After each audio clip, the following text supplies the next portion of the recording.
નમસ્તે. આજે આપણે બટાકા અને મકાઈની ટિક્કી જોઈશું. સૌથી પહેલાં આપણે બટાકા અને મકાઈને મીઠું નાખીને બાફી લઈશું. ટિક્કી માટે આપણે લઈશું ઝીણા સમારેલા ગાજર, ઝીણા સમારેલા કાંદા, આદુ, લસણ. સૌપ્રથમ આપણે બટાકાને બરાબર મેશ કરી લઈશું. ત્યારબાદ એમાં મકાઈના દાણા, ઝીણી સમારેલા કાંદા, ઝીણા સમારેલા ગાજર અને આદુ લસણની પેસ્ટ નાખીશું. ત્યારબાદ એમાં લાલ મરચું,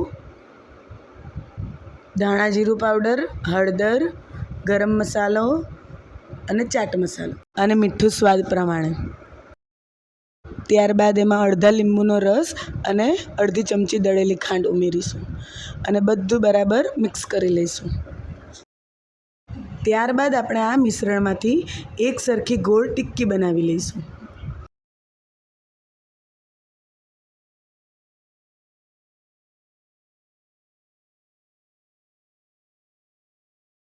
હવે આપણી બધી ટિક્કી તૈયાર થઈ ગઈ છે, તો આપણે એના પર થોડો મેંદો ડસ્ટ કરીશું.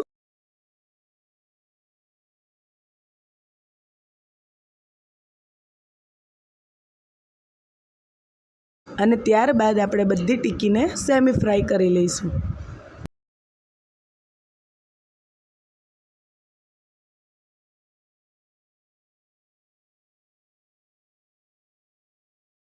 બંને બાજુ બરાબર શેકાઈ જાય એટલે આપણે આને ડીશમાં કાઢી લઈશું.